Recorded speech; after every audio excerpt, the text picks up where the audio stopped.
closer look at teens and tech. According to one report, the average American teenager spends 9 hours a day on screens.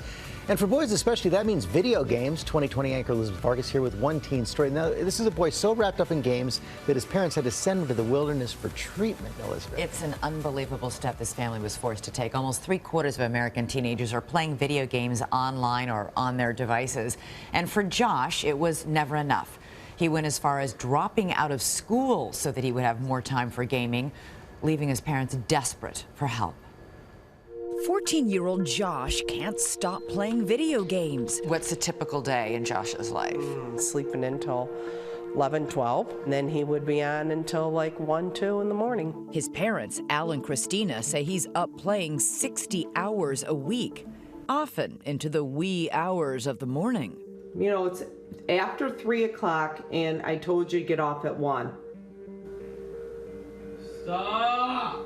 Why didn't you just take the computer away? I don't understand. Because when we did take it away, there was a lot of problems in our house with his behavior. Al and Christina confiscate the computer, even lock the router out in the car. Josh responds by lashing out and then eventually dropping out of school. It was just a lot of anger, lots of anger. Emotional outburst. Yeah. It sounds completely out of control. Yeah.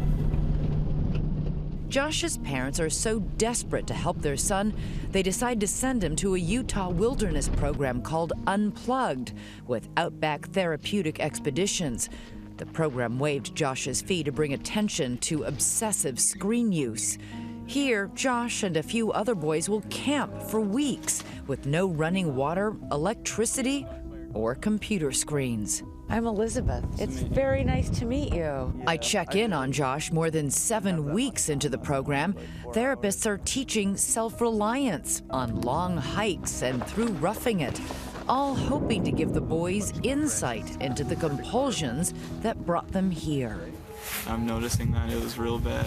The next day, his parents come to visit after the longest and most difficult separation of his young life. Hey, Josh. How are ya? Good. Good to see you. Oh my God, you're getting bigger. Dad. Hey, Josh. You doing all right? Yeah. So this is your camp right here. The boy, who could barely bring himself to put a few words together, is now reflective. Like at home, I didn't really notice that video games were like destroying me mentally, and how it's like just as bad as substances, like mentally. I just didn't notice that. I didn't like care at all. I mean, I literally skipped school for a month just to play video games. All right, love you. And then it's time for goodbyes. Josh will remain behind for now. He has more work to do in the desert. Now, one of the challenges for Josh and others like him who suffer from behavioral issues, for example, like this eating disorders, is that he has to find a healthy balance with electronics. He doesn't have to play video games, but he will need to use a computer or a phone in the future.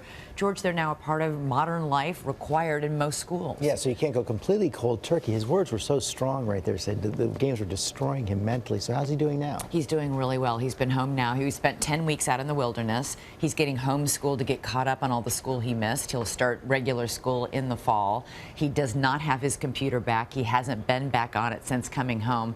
Of course, at some point before school starts, they'll have to begin to reintroduce that computer, hopefully in a healthy way. So is this like substance abuse? Is it an addiction? It's interesting. A lot of the people we profile in tonight's 2020 have underlying issues like anxiety or depression, and they're using video games as a way to escape or numb that anxiety. So that is similar.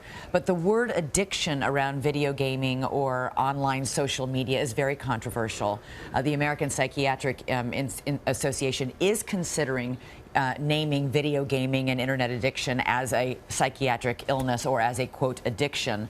But others argue it's not. The World Health Organization is poised to make it a psychiatric illness, and many Asian countries are already they call this a public health crisis and have hundreds of rehab centers set up to treat this. Whatever you call it, it's not just kids and teens. No, it's not. The average gamer is actually a 35-year-old man. Oh. And one of the people we profile in tonight's piece is a husband, father of 4, who spends hours and hours, comes home from work, goes downstairs to his man cave basement at 6 p.m. and games until 2 a.m. in the morning. 35. My goodness, Elizabeth, it's going to be a fascinating report, and you can see much more of it tonight on 2020 at 10 Eastern right here on ABC.